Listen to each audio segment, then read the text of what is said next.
Sinabi, tanggapin ninyo lahat ito at kanin. Ito ang aking katawan na ihahandog para sa inyo.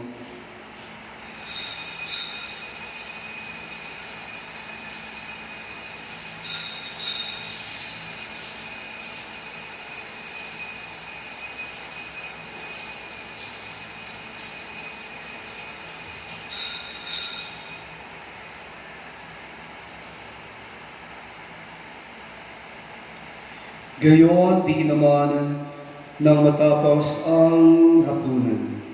Hinawakan niya ang kalis, muli kanyang pinasalamatan. Inabot niya ang kalis sa kanyang mga alagad at sinabi, tanggapin ninyo ang lahat ito at inumin. Ito ang kalis ng aking dugo, ng bago at walang hanggang tipan. Ang aking dugo ni ibubuhos para sa inyo at para sa lahat, sa pagpapatawad ng mga kasalanan.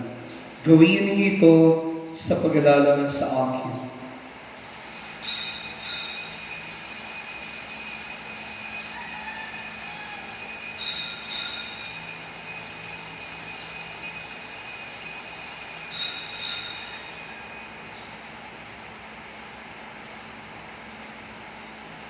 Ipagbunyi natin ang misteryo ng pananampalataya. Si Kristo'y namatay, si Kristo'y nabuhay, si Kristo'y babalik sa wakas ng panahon. Ang mga ginagawa namin ngayon ang paglalala sa kamatayan at muling pagkabuhay ng iyong anak.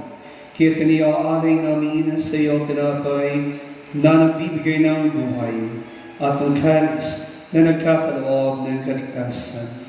Kami ay nagpapasalamat dahil kami yung pinagindapat na tumayo sa harap mo para maglingkod sa iyo.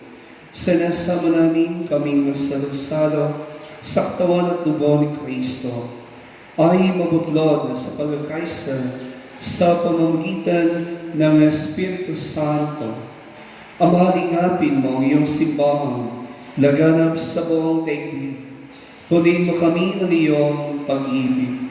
Kay San Francisco naming Papa, ni Bonaventura naming Bispo, at ng Tanang Kaparian. Alalahanin mo ang mga kapatid naming nahilain na may pag-asang sila'y muling mabubuhay. Gayon din ang lahat ng mga pumanaw, kawan sila at patuloyin sa iyong kaliwanagan. Kawaan mo at pagindapatin kaming lahat na makasalo sa iyong buhay na walang wakas. Kay San Mahal na Birhen Maria, Ina ng Diyos, ng kabiyak ng puso niyang si San Jose, kay San mga apostol, at ng lahat ng mga banal na namuhay dito sa daigdig ng kalugod-lugod sa iyo. May pagdiwang gawa namin ang pagpupuri sa ikarangal mo sa pamamagitan ng iyong anak na aming Panginoong Hesu Kristo. Sa pamamagitan ni Kristo, kasama niya at sa Kanya ang lahat ng parangal at papuri ay sa iyo, Diyos amang makapangyarihan, kasama ng Espiritu Santo, magpasawalang hanggan. Amen. At bilang isang pamilya, tumawag tayo sa ating Ama, ating aawitin ang Ama namin.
Hinihiling namin kami sa lahat ng masama.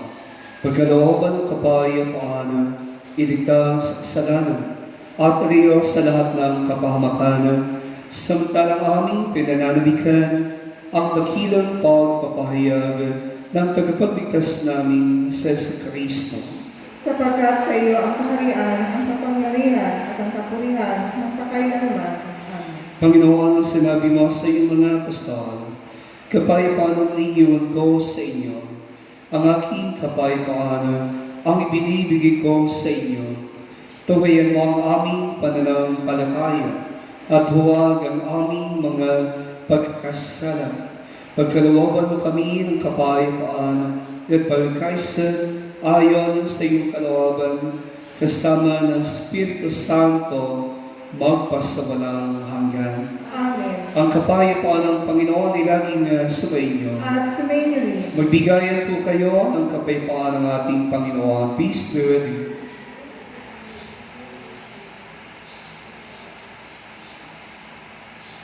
Kordero ng Diyos na nag-aalis ng mga kasalanan sa libutan, maawa ka sa amin.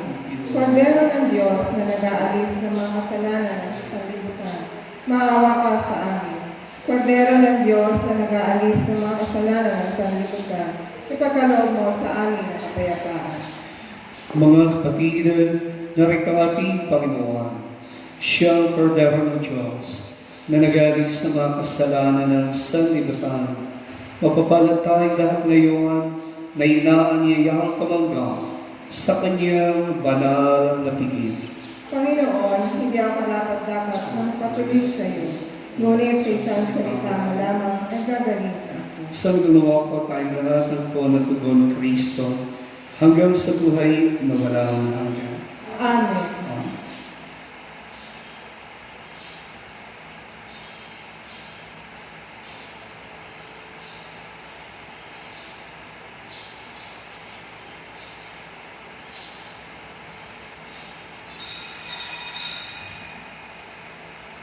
Our spiritual communion.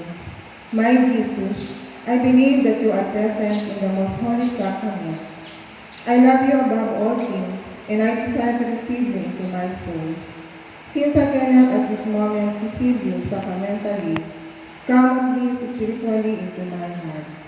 I embrace you as if you were already there, and unite myself wholly to you. Never permit me to be separated from you.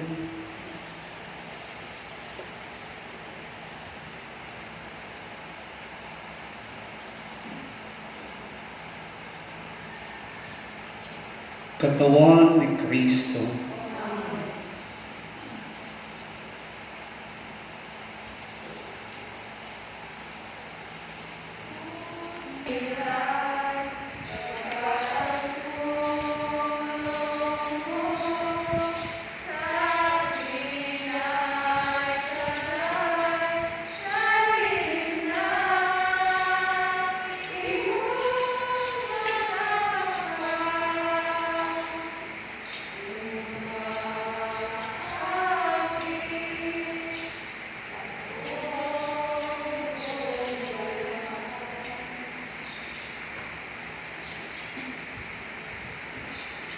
Oratio Imperata. God our Father, we come to you in our need, who ask your protection against the COVID-19 that has disturbed and even claimed lives. We pray that you guide the people thus to find cures for this disease and to stem its transmission. Protect the medical experts that they may minister to the sick with confidence and compassion. We pray for those afflicted. May they be restored to health soon. Protect those who care for them. Grant eternal rest to those who have died. Give us the grace in this trying time to work for the good of all and to help those in need. We implore you to stop the spread of this virus and to save us from our fears. Grant all this to our Lord Jesus Christ, your Son, who lives and reigns with you in the unity of the Holy Spirit, one God forever and ever. Amen. We fly to your protection, O Holy Mother of God. Do not despise our petition in our necessities, but deliver us always from all dangers. O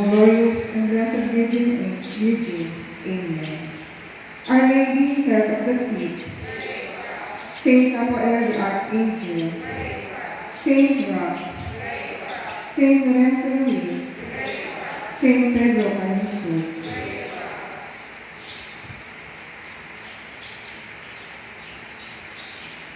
Manalangin tayo. Ang aming mapagmahal, ang aming pasasalo sa haing nagbibigay buhay, sa aming pagligtas sa mahal nina ng iyong anak, ay magdalutwa sa amin ng iyong kagandahang loob, upang lagi namin malamang iyong paglingat sa pamamagitan ng Kristo, kasama ng Espiritu Santo, magpasawalang hanggan. Amen. Salve Regina, misericordiae,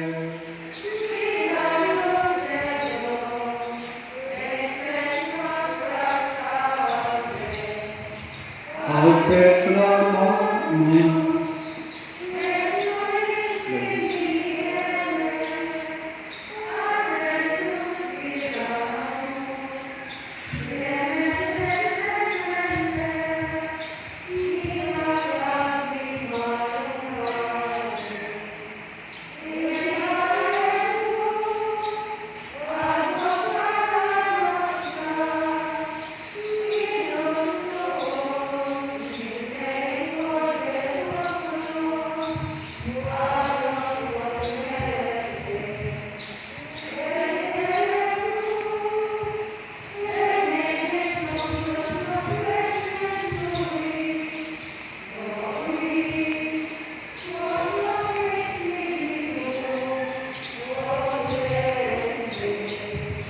Oh, cleanse, oh, pia, oh, dulcis, Virgo Maria, ora pro nobis Sancta Dei Genitris, oremus, omnipotens and eternal Deus, qui gloriosa Virginis, Matris Mariae corpus et anima, ut dignum filitui habitaculum et generaretur, Espiritus Santo operante preparasti, Daud cuius commemoratio eitamus, eius pia intercessiones sentibus Maris, et a morte perpetua liberemur, per iundem Christum Dominum nostrum. Divinum auxilium mania semper nobiscum.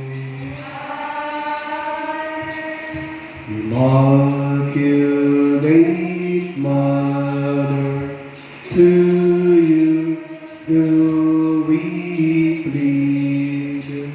To us, God, our Father, for help in our need. Ave, Ave, Ave Maria, Ave, Ave, Ave Maria. We pray for our country, then and of our birth. We pray for all nations, that healing be on earth. Ave, Ave, Ave Maria, Ave, Ave Maria.